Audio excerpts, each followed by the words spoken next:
Hello, listeners. How are you? I am supposing that you are all fit and fine. We are doing our chapter Rural Administration in our book Social and Political Life Part 1 for Class 6. Hello बच्चों, हम भाई जो हमारी राजनीति विज्ञान की जो किताब है सामाजिक विज्ञान की, उसमें कक्षा 6 के लिए गांव का प्रशासन नाम का पाठ हम पढ़ रहे हैं। तो इसमें इस पाठ में हमने पिछले सेशन में in the previous session we have discussed about land disputes in a village. भाई एक गांव में दो लोग होते हैं, मोहन और रघु। रघु ने क्या किया, मोहन की जो खेत की ज़मीन थी उसमें अपनी जो मेड़ या फिर बंद जो था उसको आगे सरका लिया, जिससे भाई मोहन को लगा आया गुस्सा और वो चला गया थाने में, पुलिस स्टेशन में। वहाँ जाकर भाई उसको कुछ मुश्किलें आई, कुछ परेशानी हुई। लेकिन हम जो ये पाठ है हमारा, इसमें जो हम पढ़ रहे हैं वो इसी के बारे में पढ़ रहे हैं। भाई जो गांव है, जो हमारा सबसे छोटा जो एडमिनिस्ट्रेशन प्रशासन की जो इकाई है, उसमें किस तरह से शासन चलता है। तो इसमें हमने देखा भाई पुलिस जो काम है वो सबसे पहला काम है, शांति व्यवस्था बनाए रखना गांव में। और वहाँ पर जो भी डिस्प्यूट्स होते हैं आपस में लोगों के, लड़ाई झगड़ा मारपीट या फिर किसी की ज़मीन हथियाना, तो ये सारे सुलझाना पुलिस वाले का काम है भाई। और वो भी कौन से स्टेशन में, जो लोकल है, जो उनके पास है। हमने देखा भाई किस तरह से उनके एरिया बटे हुए हैं पुलिस स्टेशन के, और उनके जो काम है वो हमने देखे। तो आज का जो हमारा टॉपिक है वो उसी में है, उसी कड़ी में है। भाई जो रूरल एडमिनिस्ट्रेशन है, गांव का जो प्रशासन है, उसमें एक और अफसर, एक और अधिकारी, इसकी हम बात करेंगे आज के सेशन में। तो चलिए स्टार्ट करते हैं। Maintenance of land records. भाई भूमि का जो रिकॉर्ड है, भूमि की पैमाइश है, भूमि को मेंटेन रखना है, मतलब ज़मीन को वो किस तरह से रखी जाती है, उसका मेंटेनेंस किस तरह से किया जाता है भाई, उसका रख रखाव, उसका रिकॉर्ड किस तरह से रखा जाता है। You have saw that Mohan and Raghu were arguing heatedly whether the common boundary of their fields had been shifted. अब हमने पिछले सेशन में देखा भी मोहन और रघु, इन दोनों के बीच में काफ़ी गहमा गहमी हो रही थी, काफ़ी गर्मजोशी से बातचीत हो रही थी। वह लड़ाई भी हो गई। और उसका कारण था भाई रघु ने मोहन की जो ज़मीन थी उस पे जो अपनी बंद थी, अपनी मेड़ थी, सीमा थी, वो मोहन की ज़मीन की तरफ खिसका ली थी, सरका ली थी। Isn't there a way to by which they could have settled this dispute in a peaceful manner? अब भाई इस लड़ाई को छोड़ के, पुलिस थाने को छोड़ के, क्या कोई ऐसा तरीका था कि दोनों के दोनों, रघु और मोहन, ये जो ज़मीन का विवाद था, झगड़ा था, उसको शांतिपूर्वक ढंग से निपटा लें? Are there records that show who owns that land in the village? Let us find out how this is done. अब हम पता करेंगे भाई ये जो ज़मीन का जो किस्सा है गांव में, वो किस तरह से सुलझाया जाता है, ज़मीन की जो रिकॉर्ड है वो किस तरह से रखा जाता है। Measuring land and keeping land records is the main work of the patwari. अब जो ज़मीन है इसका सही लेखा जोखा रखना किसका काम है? ये काम है पटवारी का। पटवारी तो आपने सुना ही होगा, जिसे लेखपाल भी कहते हैं भाई कई गांवों में। तो ये काम है भाई ज़मीन के जो रिकॉर्ड है उसकी पैमाइश करना है, लेखा जोखा रखना पटवारी का गांव में। The Patwari is known by the different names in different states. अलग अलग राज्यों में पटवारी को अलग अलग नाम से बुलाया जाता है। In some villages such officers are called lekhpal, in others कानूनगो और कर्मचारी और विलेज ऑफिसर एक्सेट्रा। भाई कहीं पर तो इनको कानून को कहा जाता है, कहीं लेखपाल कहा जाता है यूपी जैसे स्टेट में, कहीं कर्मचारी कहा जाता है, और कहीं पर गांव का अफसर या अधिकारी कहा जाता है। We will refer to this officer as patwari. हम इस पाठ में, इस चैप्टर में पटवारी के नाम से इसका काम देखेंगे। Each Patwari is responsible for a group of village. अब ये जो पटवारी होता है इसके नीचे कुछ गांव होते हैं, कुछ गांव, 5-4 गांव का काम दे दिया जाता है इस पटवारी को। The patwari maintains and updates the records of the village. अब ये जो पटवारी है ये उन दिए गए गाँव का लेखा जोखा रखता है, भाई उसमें कितनी ज़मीन है, कितनी बुआई हो रही है, कितने किसके नाम है। The map and the corresponding details from the register on the next page are a small part of the records kept by पटवारी। अगले पेज पे एक मैप है जो दिया गया है, भी वो है पटवारी के काम का मैप, भाई ज़मीन किसकी है और पटवारी किस तरह से उसको संभालता है। The Patwari usually has ways of measuring agricultural fields. अब पटवारी के पास बहुत सारे ऐसे रास्ते होते हैं, बहुत सारे ऐसे तरीके होते हैं कि वो खेती की जो ज़मीन होती है उसको माप सके। खेती की ज़मीन जैसे हम खेत कहते हैं। In some places a long chain is used. कुछ जगह पर एक लंबी सी चेन यूज की जाती है। अब चेन तो तुम्हें पता ही होगा, जो हम गले में पहनते हैं, या फिर इवन तुम्हारे जो भैंस है, गाय है, जिसको बांधते हैं, या फिर वो चेन। भाई चेन किस तरह की, अब आपने देखा ही होगा भाई,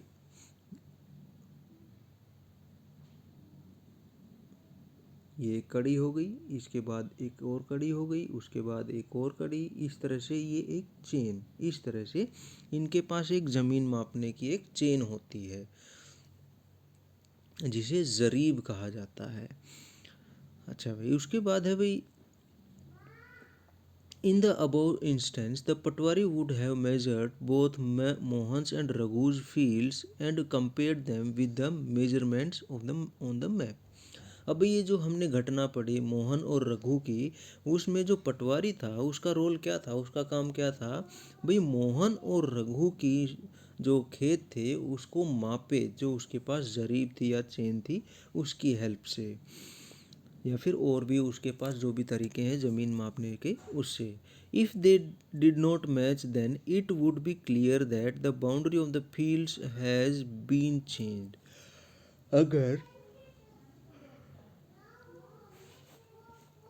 अगर ये जो पटवारी का जो नक्शा है, मैप है, उससे इस मोहन की और रघु की जो ज़मीन है उससे कुछ अलग मिलती, मतलब मैच नहीं हो पाती, तो इसका मतलब था जो बाउंड्री थी उन खेतों की, जो सीमा थी वो छेड़ी गई है, उसके साथ छेड़खानी हुई है, उसको हिलाया गया है, आगे पीछे सरकाया गया है। The Patwari is also responsible The Patwari is responsible for organizing the collection of land revenue from the farmers and providing information to the government about the crops grown in this area. अब भाई पटवारी का क्या काम है, उसका जो काम है, मेन काम है वो organising the collection of land revenue. अब जो ज़मीन से कर जो मिलता है, जैसे भाई तुमने सुना होगा भाई वार्षिक कर होता है, टैक्स होता है, जो अगर आपके पापा मम्मी में से कोई सर्विस करता है तो उनको हर साल टैक्स पे करना होता है। उसी तरह जो गांव होते हैं उसमें भाई गृह कर लगता है, भाई घर का टैक्स जिसे हम कहते हैं, चूल्हा टैक्स भी कई जगह कहा जाता है, तो वो इकट्ठा करता है। और जो दूसरे तरह के कर होते हैं, टैक्स होते हैं गांव से, वो इकट्ठा करता है फ्रॉम द फार्मर्स, उन किसानों से, and providing information to the government about the crops grown in this area. और जिस एरिया में वो जो पटवारी होता है उस एरिया में जो भी फसलें पैदा की जाती हैं किसानों के द्वारा, उन फसलों के बारे में गवर्नमेंट को बताता है।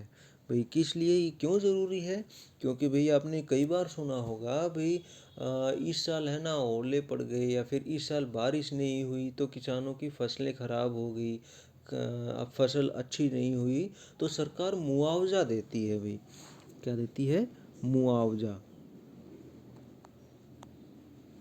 भाई आपका जो नुकसान हुआ है उसकी भरपाई के लिए कुछ सरकार कुछ पैसे हेल्प करती है भाई, पैसों से उसे मुआवजा कहा जाता है, और वो उसी के बेस पे होता है भाई पटवारी कितना बताता है। अगर मान लो मेरे पास 1 किला है, 1 हेक्टेयर है, तो उसमें मैंने गेहूं उगा रखी है भाई, या फिर चावल, जो भी हमारी उपज है, अनाज है, वो उगा रखा है। अगर मान लीजिए बारिश नहीं होती या ओले पड़ जाते हैं या फिर और कोई भी कारण होता है भाई, कीड़े लग जाते हैं, तो मेरी फसल खराब हो गई, तो अब मुझे तो नुकसान हो गया। तो इसमें क्या करता है पटवारी? पटवारी देखता है भाई जो मेरे पास जितनी भी खेती थी, जो गेहूं या चावल मैंने उगा रखा है, वो कितना उगा रखा है, क्या मैंने 1 हेक्टेयर में उगा रखा है या 2 हेक्टेयर में है, तो वो सरकार को वो माप करके दे देगा भाई, भाई इस आदमी के पास इतनी ज़मीन पर गेहूं उगा रखा था जो कि खराब हो गया। अब सरकार जो मुआवजा देगी, जो हेल्प करेगी, वो उसके हिसाब से मुझे हेल्प करेगी भी। तो ये काम है पटवारी का। This is done from the records that are kept, और ये उसकी सहायता से करता है पटवारी जो वो मैप में रिकॉर्ड रखता है भाई। अगर उसके रिकॉर्ड से कुछ इधर उधर कम ज़्यादा होता है तो भाई वो बता देता है भाई ये गलत चीज़ है, आपको सिर्फ इतना ही मिलेगा, आपकी ज़मीन इतनी ही है। And this is way why it's important for the patwari to regularly update these, और ये इसीलिए ज़रूरी है कि भी जो पटवारी है वो रेगुलर बेस पे निश्चित समय पर इसको अपडेट करता रहे। जैसे भाई इस साल मैंने गेहूं बोया, अगली साल मैं चावल बो रहा हूँ, उसे अगली बार मैं कपास उगा रहा हूँ, उसके बाद अगर मैं गन्ना उगा रहा हूँ, इस तरह से वो चेंज करना ज़रूरी है, ताकि भाई लोगों को भी फ़ायदा हो और जो सरकार है उसको भी फ़ायदा हो, उसको भी टैक्स मिलेगा भाई। फार्मर्स में change the crops grown on their fields और समवन में डिग ए वेल समवेयर। अब यहाँ पे जो फसल है वो तो चेंज कर ही सकते हैं, लेकिन उसके साथ जो किसान है वो डिग ए वेल, वो अपने खेत में कुआं भी खोद सकते हैं भाई। अब अगर हम देखें भाई, यहाँ पे है द खसरा record of Patwari gives you information regarding the map given below. अब ये खसरे की फ़ोटो कॉपी है भाई। एग्जाम्पल है, खसरा कहते हैं ज़मीन का, ज़मीन की पैमाइश भाई, ये जो ज़मीन है ये किसकी है, कितनी है, तो ये सारा रिकॉर्ड है, उसे हम खसरा कहते हैं, इसे कहते हैं खसरा। ये बीमारी वाला खसरा नहीं, ये खसरा इस रिकॉर्ड को कहा जाता है। It identifies which plot of land is owned by home. अब ये जो खसरा है ये बताता है भी कौन सी ज़मीन किसके नाम पे है। Look at the both records and the map and answer the questions given below regarding Mohan and Raghu's land. अब यहाँ पे मोहन और रघु की ज़मीन के बारे में बताया है इसमें भाई। तो किस तरह से यहाँ पे बताया भाई, मोहन, यहाँ पे मोहन की जो ज़मीन है वो है हेक्टेयर, इतनी हेक्टेयर है, और रघु की है ये वाली, इतनी हेक्टेयर है। हाँ भाई, और उसके साथ इसने क्या दे रखा है, यहाँ पे ऊपर चेक करें, एरिया इन हेक्टेयर, ये तो है हेक्टेयर, कितनी ज़मीन है, कितना बड़ा इलाका है, खेत है। अब यहाँ है owner, name of the owner, farmer और हस्बैंड्स नेम, एड्रेस। अब ये जो ज़मीन है ये किसकी है, ये इसकी है, इस आदमी की है, ये पूरा एड्रेस यहाँ पे है। It is rented to some other farmer, their name and rent received. अगर अगर भाई ये मान लो मोहन की ज़मीन है, तो मोहन क्या अपने आप खेती कर रहा है? अगर अपने आप खेती कर रहा है तो नो। अगर उसने किसी को पट्टे पे दे दी, लीज पे दे दी, या फिर हम कहते हैं ठेका, अगर ठेके पे दे रखी है तो यहाँ पे वो लिख देंगे यस। ठीक है। और उसके बाद है एरिया कल्टीवेटेड, तो क्रॉप ग्रोन, इसका मतलब है कितनी कौन सी जो अनाज है, कौन सी फसल है वो उगाई है। तो मोहन ने इस पूरी ज़मीन पर सोयाबीन उगा रखी है भाई। ठीक है। और एरिया, कितने एरिया में उसने खेती कर रखी है भाई, क्या इतने ही एरिया में कर रखी है फिर इसे कम कर रखी है, तो इसने टोटल पूरी ज़मीन पर खेती कर रखी है भाई, पूरे के पूरी ज़मीन पर इसने सोयाबीन उगा रखी है।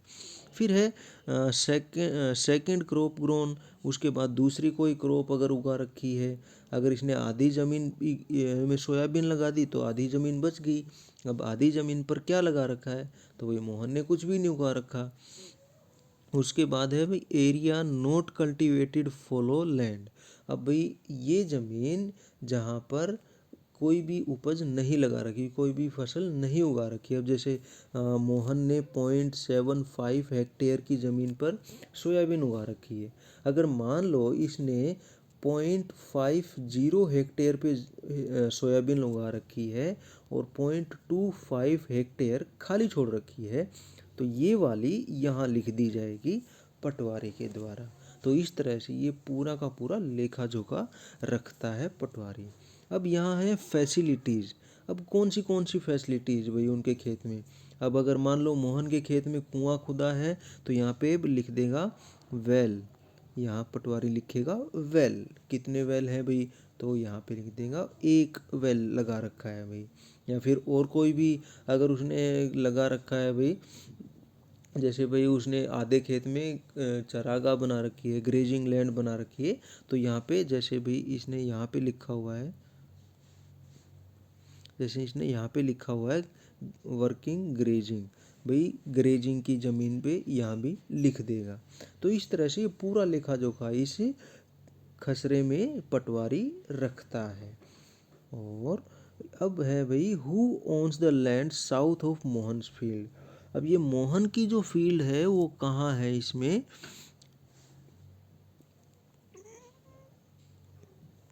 मोहन की फील्ड है 1 नंबर पे।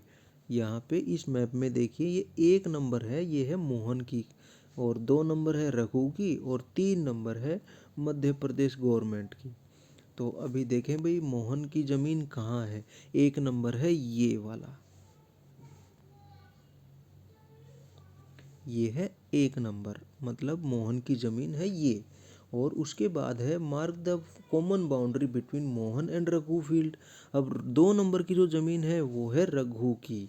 अब 2 नंबर की जो ज़मीन है वो है ये है रघु की।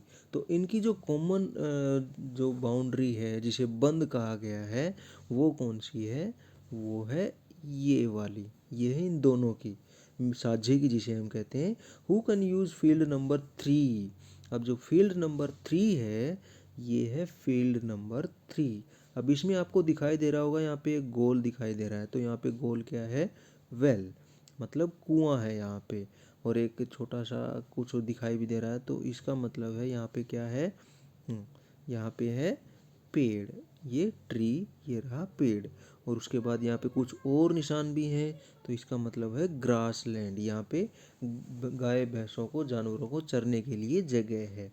और उसके बाद ये जो निशान है इसका मतलब है रास्ता है यहाँ पे। और ये जो सड़क आपको पता ही होगा अभी ज्योग्राफी में, और इवन 5th क्लास में तुम मैप रीडिंग कर ही चुके हो। अच्छा भाई, अब ये कह रहे हैं भाई ये जो ज़मीन है इसको कौन यूज़ कर सकता है, क्योंकि ये गवर्नमेंट की ज़मीन है, इसलिए इसको पूरे गांव में से कोई भी यूज़ कर सकता है, लेकिन हर साल अलग अलग इसका ठेका लगता है। अगर आपको पता हो तो पूछ लेना अपने पेरेंट्स से। What information can one get from field number 2 and field number 3? अब जो field number 2 है, field number 2 जो रघु की ज़मीन है, और field number 3 इससे हमें क्या क्या सूचनाएं मिलती हैं। इससे मिलती हैं भी रघु का जो खेत है उसमें एक वेल है, और जो जो गवर्नमेंट की ज़मीन है उसमें एक पेड़ भी है, ग्रासलैंड भी है, और वेल भी है। ठीक है। और दूसरी बात हमें क्या पता चल रही है, जो गवर्नमेंट की ज़मीन है वो बहुत बड़ी है, और जो रघु की है वो उससे कम ज़मीन है। तो इतनी सारी इंफॉर्मेशन हमें मिल रही है इस मैप से। अब उसके बाद भाई the keeping track of all this is the work of the revenue department of the government. अब ये जितना भी रखा जाता है भाई इसका लेखा जोखा जो रखा जाता है इतनी ज़मीन का, इतने काम का, वो रेवेन्यू डिपार्टमेंट रखता है भाई, revenue department of the government. जो राजस्व डिपार्टमेंट होता है, विभाग होता है जो कर इकट्ठा करता है सरकार का विभाग होता है ये इसका काम होता है इस ज़मीन का पूरा लेखा जोखा रखना। Senior people in this department supervise the patwaris work. अब ये जो पटवारी जो काम करता है, ये पटवारी जो भी काम करता है उसको देख रेख कौन करता है भाई, कहीं कोई गलत तो नहीं कर दिया, क्या इसने सही कर रखा है, वो सारा देखने का काम करता है senior people of the department. उस विभाग के वरिष्ठ अधिकारी लोग, मतलब उस पटवारी से ऊपर जो अधिकारी होते हैं, ऊपर के लोग होते हैं, वो करते हैं। जैसे हम स्कूल की बात करें तो जो तुम्हारे टीचर हैं उनके ऊपर के अधिकारी कौन है, प्रिंसिपल हैं। तो इसी तरह पटवारियों के भी ऊपर के अधिकारी होते हैं, हम आगे डिस्कस करेंगे। All states in India are divided into districts. हमारे देश में जितने भी स्टेट हैं वो डिस्ट्रिक्ट में बांटे गए हैं। जैसे हमारे हरियाणा की बात करें तो यहाँ पे 22 ज़िले बना रखे हैं। उसी तरह जितने भी स्टेट हैं सभी में डिस्ट्रिक्ट बांटे गए हैं। For managing matters relating to land these districts are further subdivided. और जमीन का लेखा जोखा रखने के लिए भाई इन डिस्ट्रिक्ट को और भी हिस्सों में बांट दिया गया है। These subdivisions of a district are known by different names such as tehsil, taluka etcetera. और ये जो जैसे हम बात करें, हमारा जो इंडिया है ये एक बड़ा सर्कल है इंडिया, इसमें भाई स्टेट बना दिए हैं भाई बहुत सारे। अब इन स्टेट में डिस्ट्रिक्ट बना दिए भाई, ये डिस्ट्रिक्ट बना दिए भाई, ठीक है। अब इन डिस्ट्रिक्ट में और भी टुकड़े कर दिए जिसको कहा गया है सब तहसील, तालुका।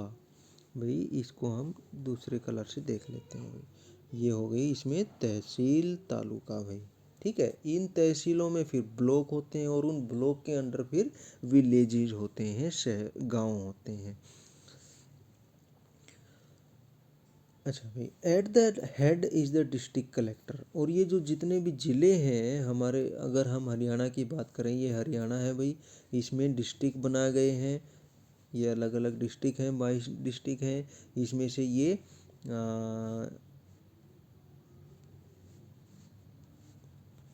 अब हो गए भाई, इसमें तहसील हो गए, ये तहसील है हर एक डिस्ट्रिक्ट में, ठीक है।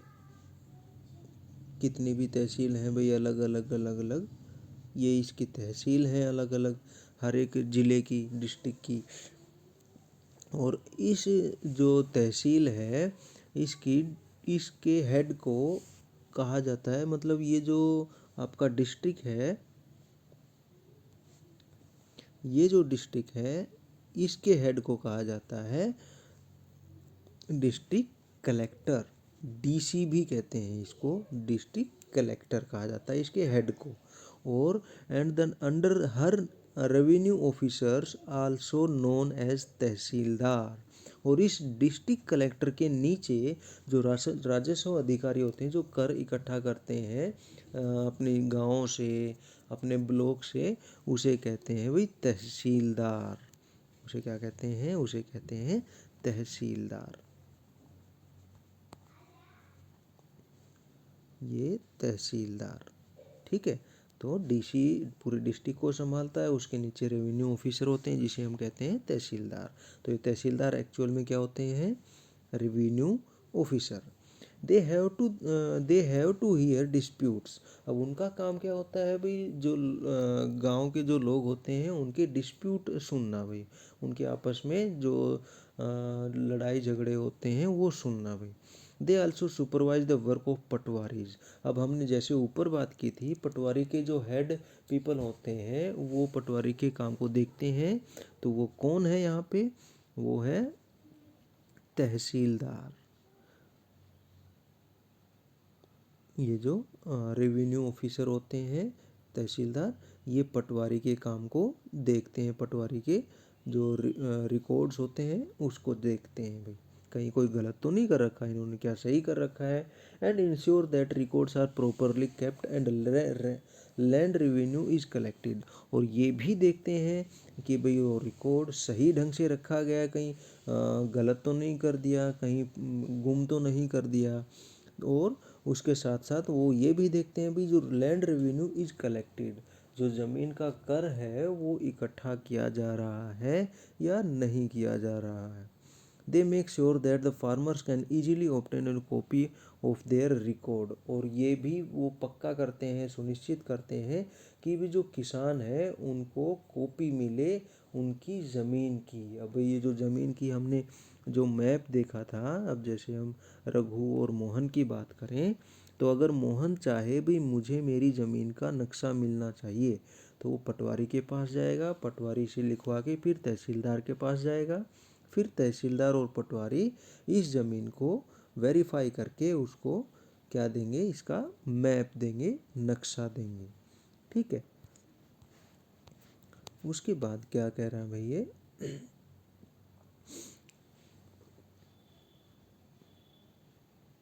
Students can obtain their caste certificates etcetera. और जो बच्चे होते हैं जो पढ़ने वाले हैं उनको कास्ट सर्टिफिकेट की ज़रूरत होती है, तो वो भी ये तहसीलदार पटवारी की हेल्प से इशू करते हैं। भाई उस पर पहले पटवारी के साइन होते हैं, भाई क्या आपके गांव में ये बच्चा पढ़ता है, हाँ बिल्कुल पढ़ता है भाई, इसके फादर ये हैं।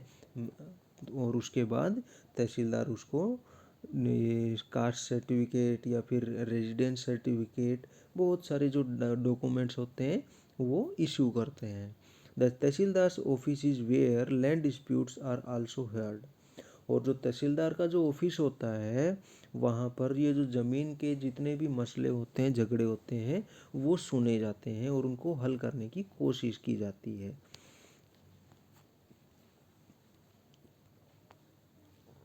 इसके बाद है भाई, farmers often require a copy of their lands record together with a map as shown in the previous illustration. अब हमने देखा भी जो किसान है उनको कभी कभी ज़मीन के मैप की ज़रूरत पड़ती है।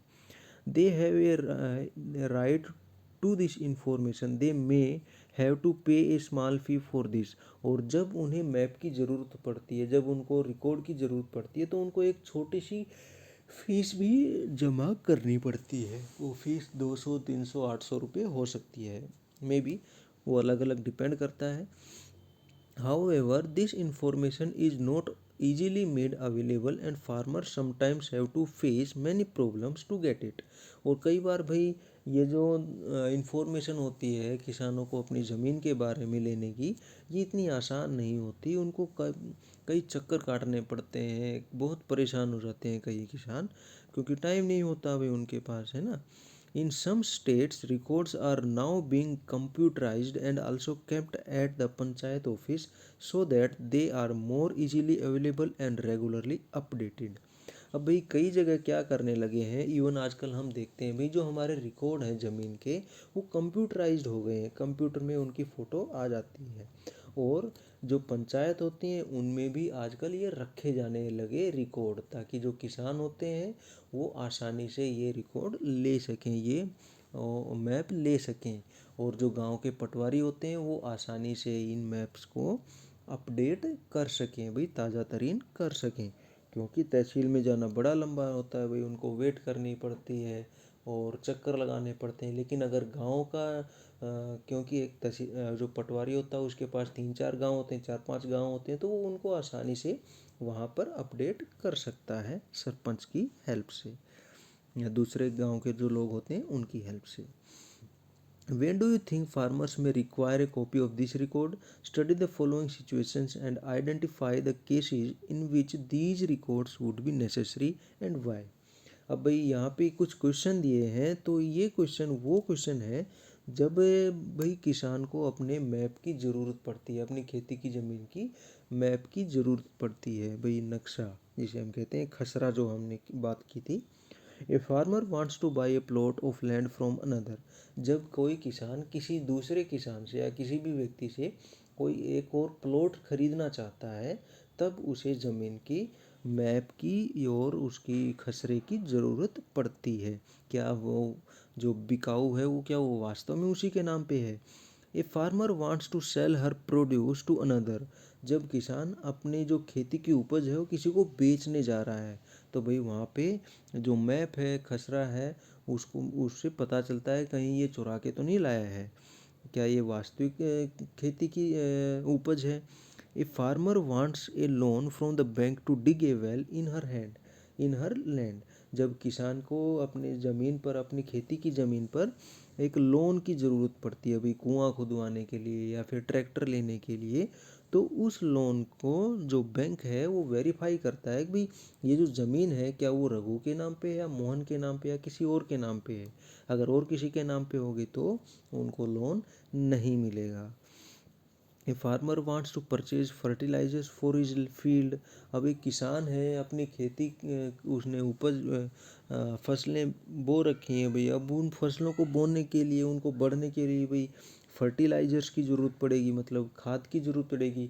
तुमने सुना होगा DAP, यूरिया, ये जो कुछ खादें हैं दो तीन तरह की, जब से अब जैसे भाई और भी कुछ खादें होती हैं जो हमारे गांव में सोसाइटी जो बनती है तो उसके थ्रू किसानों को मिलती हैं ये खाद। तो ये खाद किसके बेस पे मिलती है? उसी मैप के बेस पे। भाई अगर मान लो मेरे पास 2 हेक्टेयर है तो मुझे 2 हेक्टेयर के अनुसार ही वो फर्टिलाइज़र मिलेगी। अगर मेरे पास 10 हेक्टेयर है तो 10 के हिसाब से। अगर मान लो मेरे पास कोई हेक्टेयर नहीं है, कोई ज़मीन नहीं है, तो मुझे कोई भी DAP या यूरिया या फिर कोई भी खाद नहीं मिलेगी। और उसके बाद a farmer wants to divide his property among his children. अब जो किसान है उसके पास जो ज़मीन है वो अपने बच्चों में ज़मीन बांटना चाहता है भाई, ठीक है, तो उसके लिए भी इस पटवारी के मैप की ज़रूरत पड़ेगी। कहीं वो गलत ज़मीन तो नहीं दे रहा अपने बच्चों को। उसके बाद यहाँ पे एक छोटी सी भाई पोइम है, इस पोइम को हम अगले पेज के बाद देखेंगे। इन न्यू लॉ, एक नया कानून। तो भाई आज का काम मुझे लगता है काफ़ी हो चुका है। तो आज हमने बात की पटवारी के बारे में। उम्मीद है आप लोगों को समझ में आ गया होगा, ठीक है। तो भाई इसी के साथ हम अपने आज के सेशन को कंप्लीट करते हैं और मिलते हैं नेक्स्ट सेशन में, ए न्यू लॉ। तब तक के लिए stay at home, stay fit and keep learning. Thank you.